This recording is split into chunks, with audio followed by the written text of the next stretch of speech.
Hello everyone and welcome to a new video. MC-Mura here, and in today's video I wanted to talk to you guys about V-reversals, their different kinds, and how you should use each of them. And I'm gonna start with the most common type of V-reversals. These are knockdown V-reversals. It's like what Guile just did.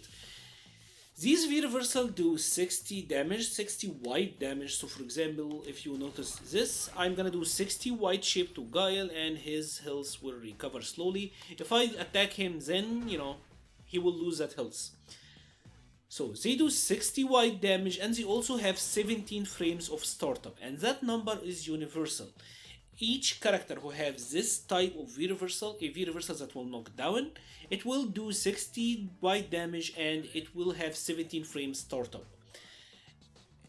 So it is all universal. This means that whatever Guile can V-reversal safely, Cody can V-reversal safely. Whatever Guile can V-reversal safely, Poison, Mecha, Ryu, whatever, they all share the same, status in regards to what they can V-reversal without getting thrown and what they can't.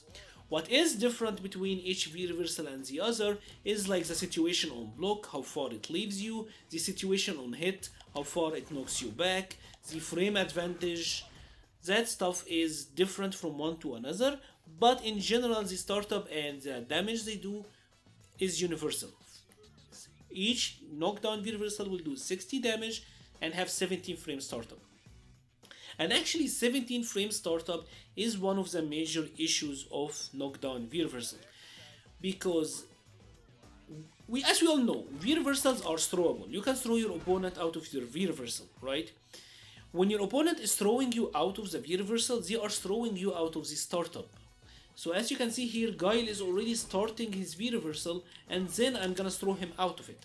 This have to do with the recovery of the move and the startup of your V-reversal. So for example, one major example is something like Cody's standing medium kick. This attack is +3 on block, so if Guile here is not blocking, this attack is +3 on block, right? If I do it and then I try to throw Guile after, he will hit me as a counter hit. So I can do standing medium kick and then throw him. However, my standing light kick is also +3. But with the standing light kick, I will be able to throw him out of it. The two moves are exactly the same frame advantage. Both of them are +3. But the standing light kick have less recovery. So I am able to throw him. Let's show you another example. We said that with the standing medium kick, yeah, I can throw him after, but I can block. I can do it and I block if he did a V-reversal, which is fine. It's not too bad. If I activate my V-trigger, one of the best moves that Cody have in his V-trigger is the standing medium punch. As you can see, this is +4 on block. So this is even more plus than my standing light kick and standing medium kick. However, check this out. If I do my standing medium punch, he will be able to V-reversal and I will not be able to even block it. So the key here is you have to V-reversal attacks that have long recovery. The longer the recovery of the attack, the easier it will be to V-reversal, without getting thrown, obviously, and even getting the knockdown. So for example, something like this from Cody have a lot of recovery, standing heavy punch. If the first hits connect, he will be able to V-reversal just easily, while something like crouching medium punch have short recovery, so I will be able to block. This is what this is all about. So of course, being 17 frames is the main issue with this type of V-reversal. They are kinda slow, so they are vulnerable to getting thrown out of jabs depending on the character. Of course, this is gonna be character by character thing. So you are more prone to getting thrown out of your V-reversal. However, they also have really good benefits. The first benefit is that you get to knock your opponent down. So one of the major uses of V-reversals is a situation like this. Let me show you something like this. Guile is gonna try to do a sonic boom. You can use your V-reversal. Now you did 60 white damage on Guile. See, from too far I might not reach him in time, but with this I will be able to reach him. Now I will be able to throw him. So I use my V-reversal offensively to corner Guile. I used it to get offensive advantage. This is one of the main uses of knockdown V-reversals. 60 worth of white chip. So for example, Cody's forward throw does 130 damage. If I'm throwing him after a V-reversal, This throw is doing 190 damage. If you look at the damage above, it did a grip. So using your V reversal offensively is a good idea, especially against projectiles. Now, one of the other main uses that you can use is also denying their own V reversal. So for example, let me show you something like a situation that happens a lot. You might want to try to meet Guile. You will do something like your standing medium kick. Guile is desperate for escaping, so he will V reversal. So you can do something like this. V reversal his V reversal and get the knockdown. So using your V reversal offensively is one of the better things about knockdown V reversal. It is the key use. Of course, you can use them defensively. V reversals in general will reduce your stun.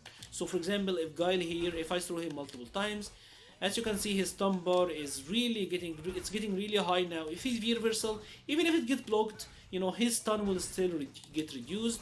So it is good to use it even just to reduce stun, but as we just seen, you are prone to getting thrown out of it. So the best way to use these V reversals, in my opinion, is offensively. Of course, you want to get them against attacks that have a lot of recovery, but you also want to use them on offense. And then we are going to talk about the second type. It's not very common, but a handful of characters have it, and these are 12 frames V reversals. 12 frames V reversals are V reversals that are really fast, but they don't knock down. So they will strike their opponent, something like what Zeko is doing now, but it will not knock me down, right? These do 40 damage. As you can see, so it does 40 damage, and it leaves your opponent standing, and they usually leave you a little bit outside of throw range. So for example, as you can see, I'm outside of throw range to throw him. These V reversals are really good because they are really fast. So you are much less likely to get thrown out of them. It can still happen because, like we said, it's all about the recovery. So if your opponent having something that is really plus, for example, something like a jump in, they should be able to throw you out of your V reversal. Something like Kagi's standing light punch is kind of ridiculous. So there are situations where you might get thrown out of this, but generally speaking, you know, you should be able to V reversal your opponent. In my opinion, these are the best type of V reversals for defensive play. Like defensively, these are the best ones because they will most likely work. If I try to do something like crouching medium, you know, he just resets the neutral and he resets the situation. So 12 frames V reversal I would use, you know, primarily if you are using it defensively, because 40 damage is like a jab. It's not that much. It's hard to capitalize on the damage, like we said, because the range itself on a successful V reversal, there's a little bit of a separation, so you're not at throw range, and you don't get that much advantage. Like you're only +2 on block, on hit on that one, so you're +2, there's a little bit of distance. Not the best situation ever. So non-knockdown or just pushback style V reversals are best used defensively because they are the fastest, but you don't get much out of them offensively. You are gonna purely be using them to get yourself out of a pinch, reset the situation, and possibly escape or avoid getting stunned. And now I wanted to talk about the third type of V reversals, and that is escape V reversals. And these actually have a lot of variants between them. It's something like Cooleen's, like Ed, Minette, you know, there are a bunch. And these actually have different properties. These, you know, the data on them is different from one character to another. The invincibility window, what it does. Like for example, Minette will always cross up or always move to the other side, while Cooleen will move a set distance. So there is a little bit of variance here. These, in my opinions, are usually the weakest one defensively. That is because they are also throwable, like the other ones, so you can just get thrown out of them, but they're also punishable on recovery. They do have a little bit of recovery, so your opponent can punish you on recovery. And again, it is different from one to another, so these ones are not as, you know, there's a little bit of uniqueness here. It's not as much of a standard as the other ones. So defensively, they are kinda weak in my opinion, but you know, they still have some really good uses. One of the main uses, in my opinion, of escape V reversals is avoiding chip situation.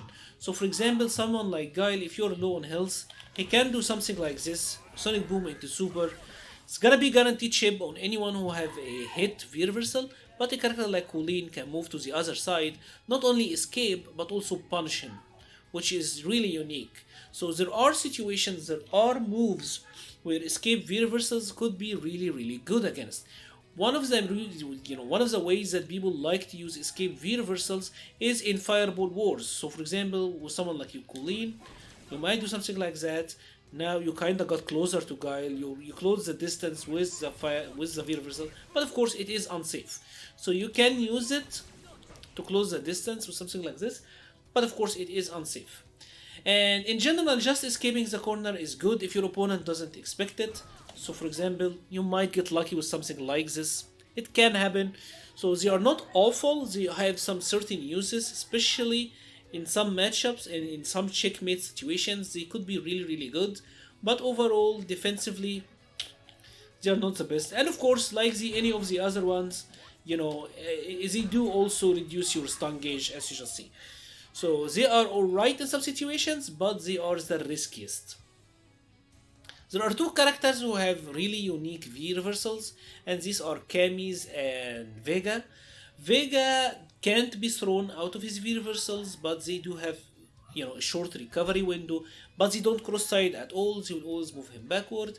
Cami will cross side, doesn't knock down, and is punishable on block. So these two characters, Cami and Vega, have really unique V skills, but for the most part, most of the other ones are kinda standardized.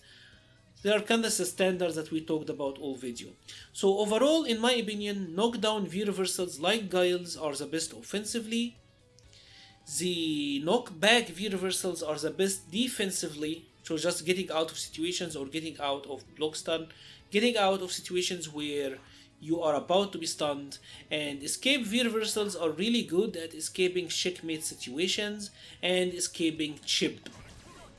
And that's it for today's video. If you have enjoyed this video, please leave a like or a comment, it helps the channel a ton. Thank you very much for watching and stay safe.